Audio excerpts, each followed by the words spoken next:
આજે ભારતીય જનતા પાર્ટીના બેરણા જિલ્લા પંચાયત અને બલવંતપુરા જિલ્લા પંચાયત સીટનો અહીંયા કાઠિયાવાડી ભગવતી હોટલ ખાતે જે કાર્યક્રમ રાખ્યો હતો એમને મોકૂફ રાખવા છતાં પણ અમે અહીંયા આવ્યા છીએ અને અહીંયા આવવા પાછળનું કારણ એક વોર્નિંગ માટે આવ્યા છીએ કે જ્યાં સુધી અમારો મુદ્દો પૂરો ન થાય ત્યાં સુધી અમારા વિસ્તાર 11 ગામ વિસ્તારમાં જેટલી પણ સીટો આવે છે ત્યાં આગળ તમે આવો કોઈ પણ પ્રકારનો કાર્યક્રમ ન કરો અને એ સાથે નેતાઓને પણ વિનંતી કરીએ છીએ કે અમારા વિસ્તારમાં તમારે આવવા માટે પ્રતિબંધ છે।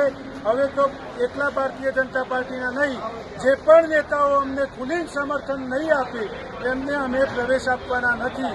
ગામમાં એન્ટ્રી લેશો એ પહેલાં પૂછવામાં આવશે કે તમે અમને સમર્થન આપી રહ્યા છો કે નહીં।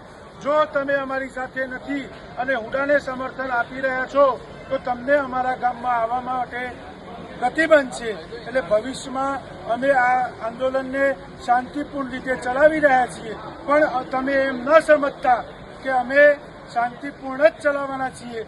જો તમે અમારી સાથે નથી તો જે પણ ભાષામાં સમજો એ ભાષામાં જવાબ મળી જશે।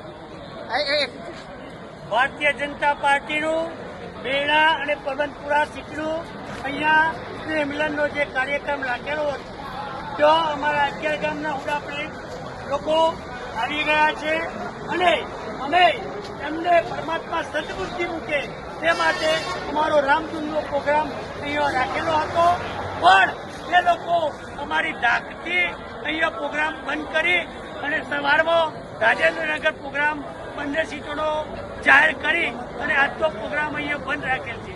છતાં પણ અમારા ખેડૂતો અહીંયા અમારું એકતા પ્રદર્શન, શક્તિ પ્રદર્શન દર્શાવવા માટે અહીંયા હાજર થયા છે અને હવે પછી ગમે ત્યાં પણ એ સંમેલન રાખશે તો પણ અમે સખત વિરોધ કરવા માટે અમારા 11 ગામના ખેડૂતો હાજર રહેવાના છીએ। મારું નામ દિનેશભાઈ ધર્માભાઈ પટેલ।